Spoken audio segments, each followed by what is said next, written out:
दोस्तों जय हिंद, वंदे मातरम। मेरा नाम है सौरभ मशहूरी और आप देख रहे हैं ज्ञान जराट के। और आज इस वीडियो में हम लोग बात करने जा रहे हैं अमेरिका के राष्ट्रपति डोनाल्ड ट्रंप, बोले तो हमारे गोलू मोलू की जुबान की वैल्यूएशन के बारे में, जो कि लिटरली 2 रुपए की भी नहीं है। लेकिन इसके बावजूद जैसा कि हम सभी लोग जानते हैं कि हमारे यहाँ इस वक्त हमारी पार्लियामेंट के अंदर ऑपरेशन सिंदूर को लेके डिबेट हो रही है। और अगर मैं यहाँ पे पूरी ईमानदारी से बात करूँ तो ऑपरेशन सिंदूर को लेके हमारी पार्लियामेंट के अंदर जो डिबेट हो रही है, इसमें कुछ वैलिड क्वेश्चंस भी हैं जिन्हें एक्चुअली में पूछा जाना चाहिए था, लेकिन वो क्वेश्चंस अभी तक भी नहीं पूछे गए। जिस तरीके से अपोजिशन की ओर से सवाल पूछे जा रहे हैं, ऐसा लग रहा है मानो सिर्फ और सिर्फ इसका राजनीतिकरण करने की कोशिश हो रही है। In fact in my personal opinion अभी तक सिर्फ एक पर्सन है जिसने ढंग का सवाल उठाया है, और वो है, सच्चे बता रहा हूँ, मेरे को विश्वास नहीं हो रहा कि मेरे मुंह से ये शब्द निकल रहे हैं, लेकिन ओवैसी साहब। जी हाँ, सिर्फ ओवैसी साहब है जिन्होंने अभी तक इस पूरे के पूरे ऑपरेशन को लेके एक ढंग का सवाल पार्लियामेंट के अंदर उठाया है। और वो ये कि भाई जब खून और पानी साथ साथ नहीं बह सकता तो फिर क्रिकेट मैच कैसे हो रहा है? आपका जमीर जिंदा क्यों नहीं है? किस सूरत से आप पाकिस्तान से क्रिकेट मैच खेलेंगे जब हम पानी नहीं दे रहे हैं? 80% पानी पाकिस्तान का हम रोक रहे हैं।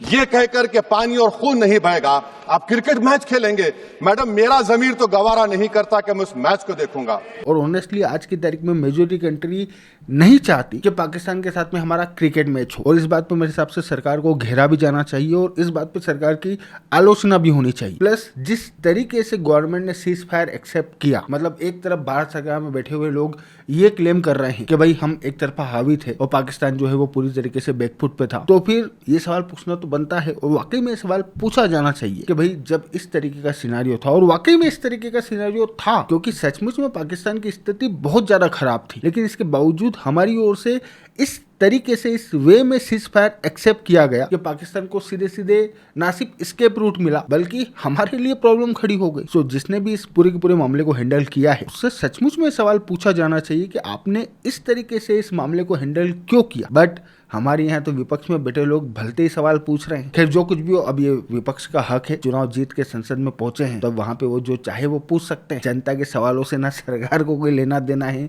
ना विपक्ष वालों को कोई लेना देना है, ये आपस में ही लगे हुए हैं। बट एक चीज है जो मुझे बहुत ज्यादा आखिरी, और वो है हमारी कंट्री के विपक्ष द्वारा डोनाल्ड ट्रंप बार बार ये जो क्लेम कर रहे हैं कि भैया उन्होंने भारत और पाकिस्तान के बीच में सीज फायर करवाया है, इस बात को बेस बना के डोनाल्ड ट्रंप द्वारा कही जा रही इस बात को सच मान के भारत सरकार से सवाल पूछना, जो बहुत ज्यादा गलत है। क्योंकि पहली बात तो हम सभी लोग ये बात बहुत अच्छी तरीके से जानते हैं कि डोनाल्ड ट्रंप ये जो कुछ भी कर रहे हैं वो सिर्फ और सिर्फ भारत और अमेरिका के बीच में ट्रेड डील को लेकर जो बातचीत हो रही है, इस बातचीत में भारत के ऊपर प्रेशर क्रिएट करने के मकसद से ये सब कुछ वो कह रहे हैं। एंड सेकेंड चीज, डोनाल्ड ट्रंप कोई राजा हरिश्चंद्र नहीं है। यह आदमी सिर्फ लायर नहीं है, बल्कि यह आदमी पैथोलॉजिकल लायर है। क्योंकि जब भी ये आदमी अपना मुंह खोलता है तो इस बंदे के मुंह से सिर्फ और सिर्फ झूठ ही निकलता है। इनफैक्ट जिस क्वांटिटी में ये आदमी झूठ बोलता है, मेरे हिसाब से इसके बच्चों को अपना डीएनए टेस्ट करवाने की जरूरत है। जो कुछ भी हो, लेकिन क्योंकि डोनाल्ड ट्रंप द्वारा कही जा रही बात को बेस बना के, डोनाल्ड ट्रंप द्वारा किए जा रहे क्लेम को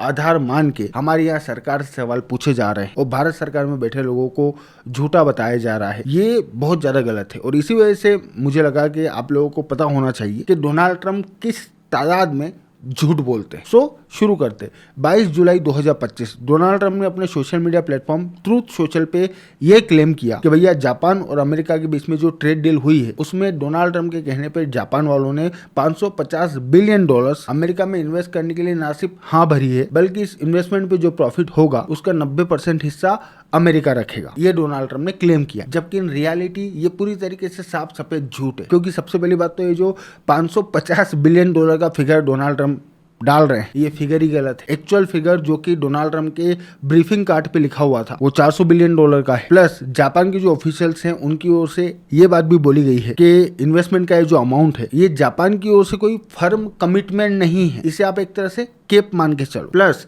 इस इन्वेस्टमेंट के ऊपर जो प्रॉफिट होगा उसे रिस्क और कंट्रीब्यूशन के बेसिस पे स्प्लिट किया जाएगा, ना कि 90% और 10% के बेसिस पे, जो कि डोनाल्ड ट्रंप फाल्सली क्लेम कर रहे हैं। देन इसके अलावा सेम डे डोनाल्ड ट्रंप ने अगेन ट्रूथ सोशल पे ये क्लेम किया कि इस ट्रेड डील के बाद में भी अमेरिका जापान के ऊपर जो टैरिफ लगाएगा वो 15% होंगे, जो अगेन साफ सफेद झूठ है। क्योंकि अमेरिका और जापान के बीच में जो ट्रेड डील हुई है उसमें टैरिफ का जो जनरल रेट है वो एक्चुअली में 10% है और सिर्फ चुनिंदा स्पेसिफिक आइटम्स के ऊपर 15% टैरिफ इंपोज होगा। बट डोनाल्ड ट्रंप इस तरीके से क्लेम कर रहे हैं मानो जापान की गवर्नमेंट जापान से अमेरिका एक्सपोर्ट होने वाले तमाम प्रोडक्ट्स के ऊपर 15% टैरिफ के लिए राजी हुई है, जो पूरी तरीके से डोनाल्ड ट्रंप का एक मिसलीडिंग क्लेम है। देन जेफरी एप्स्टीन का मामला, भाई जुलाई 2025 में जेफरी एप्स्टीन को लेकर डोनाल्ड ट्रंप ने ये बोला था कि भैया जेफरी एप्स्टीन के साथ में उनके किसी भी तरीके के संबंध नहीं है, वो जेफरी एप्स्टीन को पसंद नहीं करते थे और जेफरी एप्स्टीन के प्लेन में उन्होंने जिंदगी में कभी सफर नहीं किया। अब जेफरी एप्स्टीन के साथ में डोनाल्ड ट्रंप के किसी भी तरीके के संबंध नहीं थे, वो तो हम लोगों को इस वीडियो से साफ साफ समझ में आ ही रहा है, और डोनाल्ड ट्रंप की जो नापसंद है वो भी मेरे हिसाब से आप लोगों को चेहरे पे दिख रही होगी। एंड लास्ट, डोनाल्ड ट्रंप ने जो क्लेम किया है कि डोनाल्ड ट्रंप कभी भी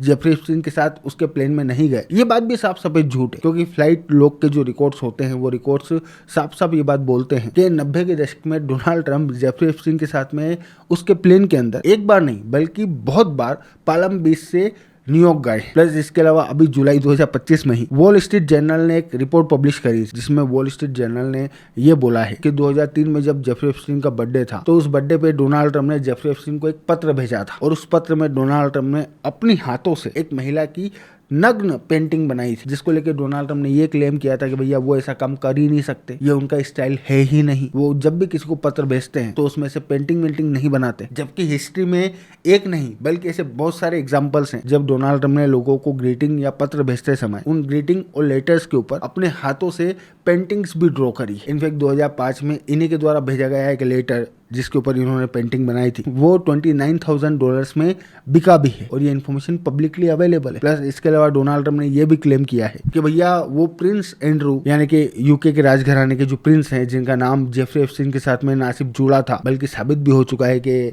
भाई साहब जो है परमानेंट कस्टमर थे जेफरी एप्स्टीन के, लड़कियां मंगवाते थे उनसे। सो प्रिंस एंड्रू को लेकर डोनाल्ड ट्रंप ने ये क्लेम किया कि भैया प्रिंस एंड्रू को डोनाल्ड ट्रंप जानते भी नहीं थे, जो ऑब्वियस सी बात हो ही नहीं सकता, बट ऐसे ऑब्वियस सी बात पे हम लोगों को जाने की जरूरत नहीं है। एक्चुअली मार्केट में फोटोज अवेलेबल है जहाँ पे डोनाल्ड ट्रंप और प्रिंस एंड्रू उस सेम इवेंट को एक साथ अटेंड कर रहे हैं, जिसमें जेफरी एप्स्टीन और उनकी गर्लफ्रेंड यानी कि मैक्सवेल भी मौजूद थी। देन इसके अलावा डोनाल्ड ट्रंप ये क्लेम कर रहे हैं कि भैया जेफरी एप्स्टीन की ये जो पूरी की पूरी कहानी है, ये डेमोक्रेट्स द्वारा बनाई गई एक कॉन्स्पिरेसी थ्योरी है, और ये अगेन एक तरह से विच हंट है, जो साफ सफेद झूठ है, क्योंकि जेफरी एप्स्टीन की ये जो कहानी है, इस कहानी को खुद रिपब्लिकन पार्टी के सपोर्टर्स ने मार्केट में सेल आउट किया है। आज की तारीख में डोनाल्ड ट्रंप ने जिस आदमी को FBI का डायरेक्टर बना रखा है यानी कि काश पटेल, वही बंदा इस पूरे जेफरी एप्स्टीन वाले मामले में तमाम कॉन्स्पिरेसी थ्योरी को लीड कर रहा था। इनफैक्ट उसने जितनी भी क्रेडिबिलिटी लोगों के बीच में बनाई है, वो यही सवाल पूछ के बनाई है कि ये जो अमेरिका का डीप स्टेट है वो जेफरी एप्स्टीन की फाइलें क्यों छुपा रहा है, और आज वही काश पटेल इस पूरे के पूरे मामले को रफा दफा करने में डोनाल्ड ट्रंप की मदद कर रहा है। सो यहाँ पे भी डोनाल्ड ट्रंप झूठ बोल रहे हैं। प्लस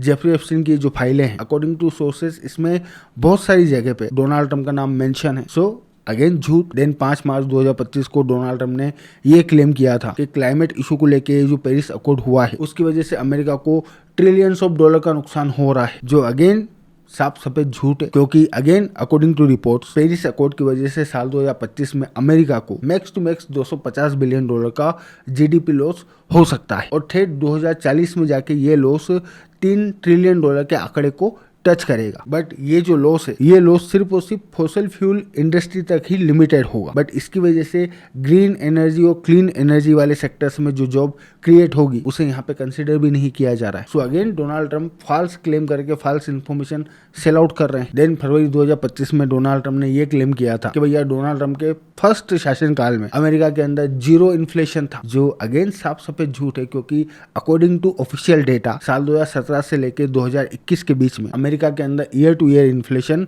1.4% था। देन फरवरी 2025 में डोनाल्ड ट्रंप की ओर से ये भी क्लेम किया गया कि भैया जो रशिया यूक्रेन वॉर हो रही है, इसमें अमेरिका यूक्रेन के अंदर लगभग $350 बिलियन फूंक चुका है, जो अगेन साफ सफेद झूठ है, क्योंकि अमेरिका की ओर से इस वॉर के अंदर जो बाइडेन के शासनकाल में यूक्रेन वालों को जो मदद दी गई है उसका टोटल आंकड़ा $135 बिलियन है, ना कि $350 बिलियन। देन इसके अलावा डोनाल्ड ट्रंप की ओर से यह भी क्लेम किया गया कि दुनिया की तमाम कंट्रीज के साथ में अमेरिका का ये जो ट्रेड डेफिसिट चल रहा है, इसकी वजह से अमेरिका को हर साल $2 ट्रिलियन का नुकसान हो रहा है, जो अगेन साफ सफेद झूठ है, क्योंकि अगर हम लोग साल 2024 के ही डेटा को देखें तो साल 2024 में ही अमेरिका का दुनिया की तमाम कंट्रीज के साथ में जो ट्रेड डेफिसिट था वो $2 ट्रिलियन नहीं बल्कि मात्र $920 बिलियन था। प्लस डोनाल्ड ट्रंप यहाँ पे ट्रेड डेफिसिट के लिए जो लॉस शब्द यूज कर रहे हैं, आप दुनिया के किसी भी इकोनॉमिस्ट से पूछ लो, ट्रेड डेफिसिट लॉस नहीं होता है। बट डोनाल्ड ट्रंप का कौन क्या ही कर सकता है, ये आदमी पैथोलॉजिकल लायर है, ये कुछ भी बोल सकता है। प्लस इसके अलावा अप्रैल 2025 में डोनाल्ड ट्रंप ने ये भी क्लेम किया कि एप्पल जो है अमेरिका के अंदर प्लांट बनाने के लिए लगभग $500 बिलियन इन्वेस्ट करेगा, और एप्पल ने इससे पहले ऐसा कभी भी नहीं किया, जो अगेन साफ सफेद झूठ है। क्योंकि सबसे पहली बात तो एप्पल वो कंपनी है जो अमेरिका में ही बनी है। प्लस जो बाइडेन के शासनकाल के दौरान एप्पल वाले अमेरिका के अंदर ऑलरेडी $450 बिलियन इन्वेस्ट करने की बात कर ही चुके हैं। एंड डोनाल्ड ट्रंप का जो फर्स्ट टर्म था, डोनाल्ड ट्रंप के फर्स्ट टर्म में भी एप्पल वालों ने अमेरिका के अंदर लगभग $350 बिलियन इन्वेस्ट किए थे। सो पहली बार ऐसा हो रहा है, सिर्फ मेरी वजह से ऐसा हो रहा है, सब फर्जी क्लेम है। प्लस अप्रैल 2025 में डोनाल्ड ट्रंप ने यह भी क्लेम किया था कि भैया चाइना जो है वो अमेरिका से इंपोर्ट होने वाले प्रोडक्ट्स के ऊपर 100% टैरिफ इंपोज करता है। भारत जो है, भारत अमेरिका से इंपोर्ट होने वाले प्रोडक्ट्स के ऊपर 100 से 150% टैरिफ इंपोज करता है। जबकि इन रियलिटी अगर हम लोग एवरेज टैरिफ की बात करें तो चाइना अमेरिका के ऊपर ऑन एवरेज 8% और भारत अमेरिका से इंपोर्ट होने वाले प्रोडक्ट्स के ऊपर ऑन एवरेज 17% टैरिफ इंपोज करता है, जो डोनाल्ड ट्रंप के 100% से 150% के क्लेम से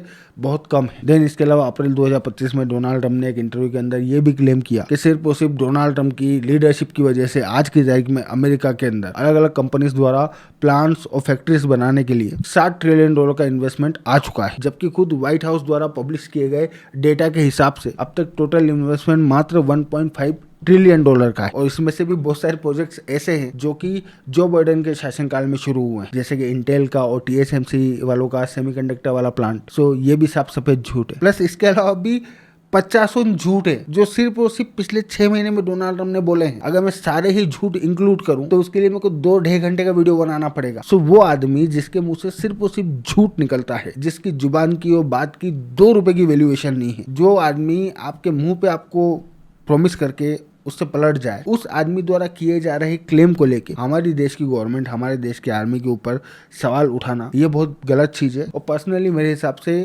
इंडिया के अंदर जो अपोजिशन है उसे इस तरीके की हरकत नहीं करना चाहिए। बाकी इसके बारे में आप लोग क्या सोचते हैं वो आप लोग मुझे प्लीज़ कमेंट बॉक्स में बताइएगा। आफ्टर ऑल मैं हूँ आपका दोस्त सौरभ और आप देख रहे थे ज्ञान जरा के। Thank you for watching. I really appreciate your time.